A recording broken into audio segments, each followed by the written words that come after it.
Last weekend, I got to play the Halo Infinite tech preview. Today, we're going to talk about it.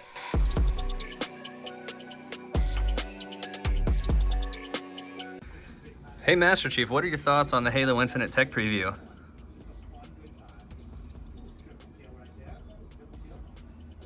Alright, cool. Thanks, man. Okay, so Chief isn't the most talkative person in the world, but that's okay because I have lots of thoughts and opinions on this game. If you don't know, my name is Chris, aka RumblePack92, and of course we're talking about the Halo Infinite tech preview. The way this is going to work, I've got essentially two categories of things that I'm going to talk about. Things I liked and some criticisms that I have.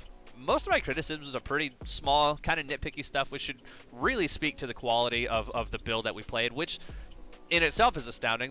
They said that it's a 2-month-old build. It was made specifically for this tech preview. The whole point was they wanted to stress test their servers, test out their brand new first ever to Halo bot system, and also some stuff that they call the Armory, where you can do like weapon challenges and that sort of thing. Let's go ahead and get into it.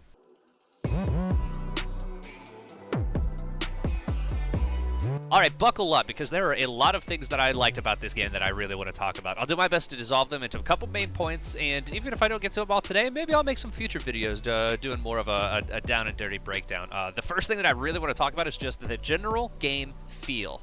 Movement is fast, tight, and responsive. All of the guns feel really good to use and well balanced despite being so far away from release and only being a slice of the sandbox that we got. The personal AIs are fantastic and just hilarious to listen to. The soundtrack, which is also, again, another new thing for Halo Infinite that plays during the multiplayer, is absolutely excellent. The melee feels satisfying. They've really nailed the feel of old Halos while still bringing it into the modern era. Having things like the slide and the clamber and sprint, I think, really do a lot to pushing Halo into the modern era.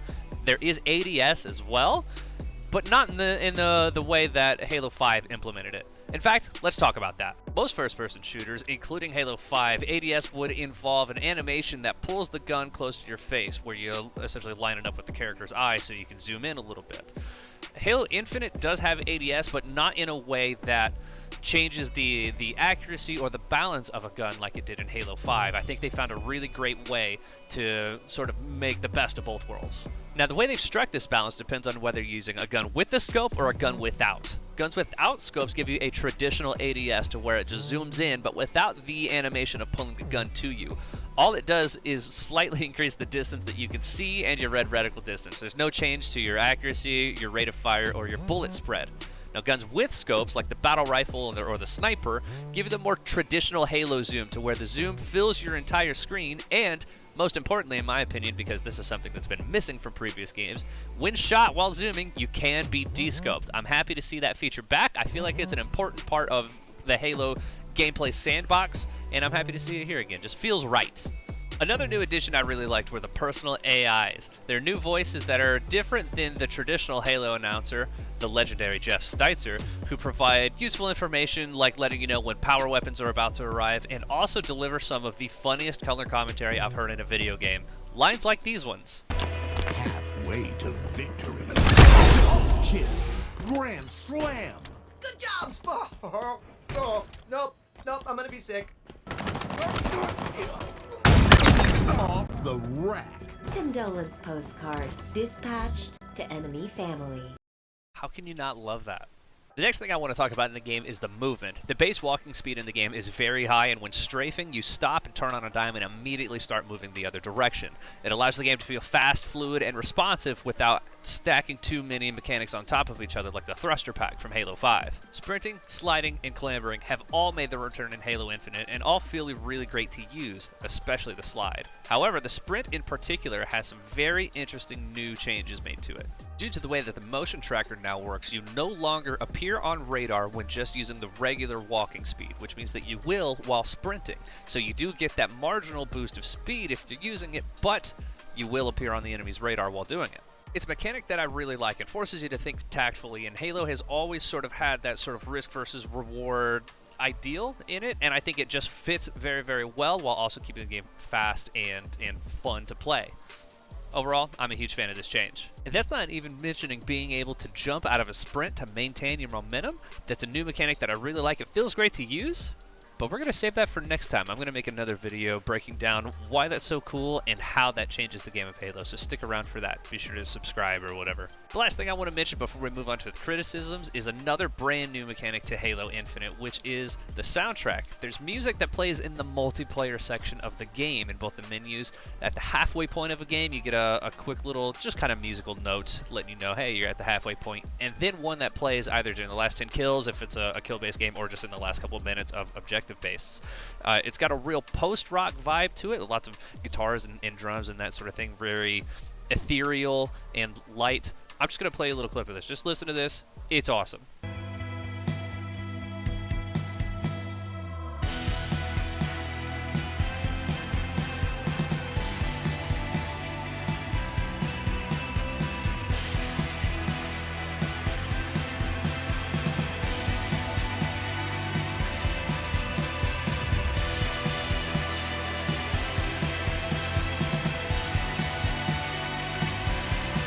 Of course, I can't not bring up the grappling hook. If you ever played as Pathfinder in Apex Legends, then you'll know exactly how it feels. Now, I could sit here and talk about it this whole time, or I could just show you these clips. I think you'll like these. He's on me. Watch my back.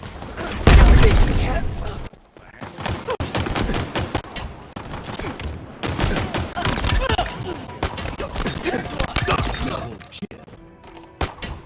Thrive, you beautiful world. Power items incoming.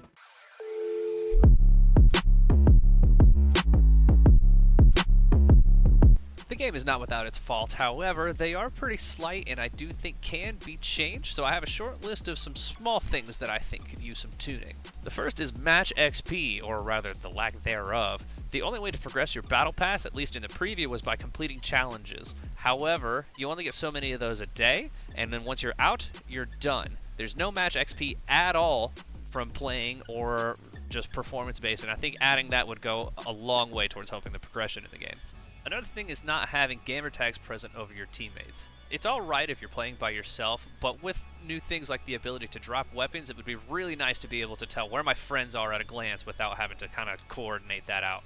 So where are you at then? I'm on mouse and keyboard. I'm over on the right-hand side, moving left by active camo now. Cool. I can't see your username for some reason. I'm dying? Yeah, it's on. I don't see your name above it either. And lastly, and it might sound weird to say, but one of the biggest things I took away from it was actually the sound effects of the Needler. It feels great to use, it's super fast, it's super strong. It became one of my favorite guns to use in the entire preview, but it doesn't sound very Needlery. Hopefully they adjust that before it finally comes out. Power items on the way.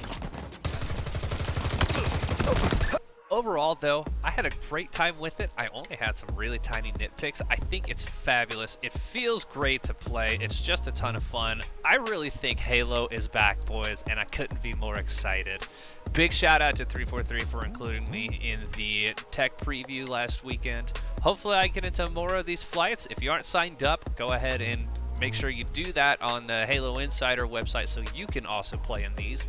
And if you enjoyed this video, drop a like, comment, subscribe. Tell me if you're excited about Halo or if you played, how you felt about it. Go follow me on Twitter at RumblePack92 and we can talk about it there. And of course, I play lots of video games on twitch.tv/RumblePack92. I play a lot of Halo and I would love to talk to you about it there as well. Thank you guys so much for watching. I love you all. I'll see you very soon.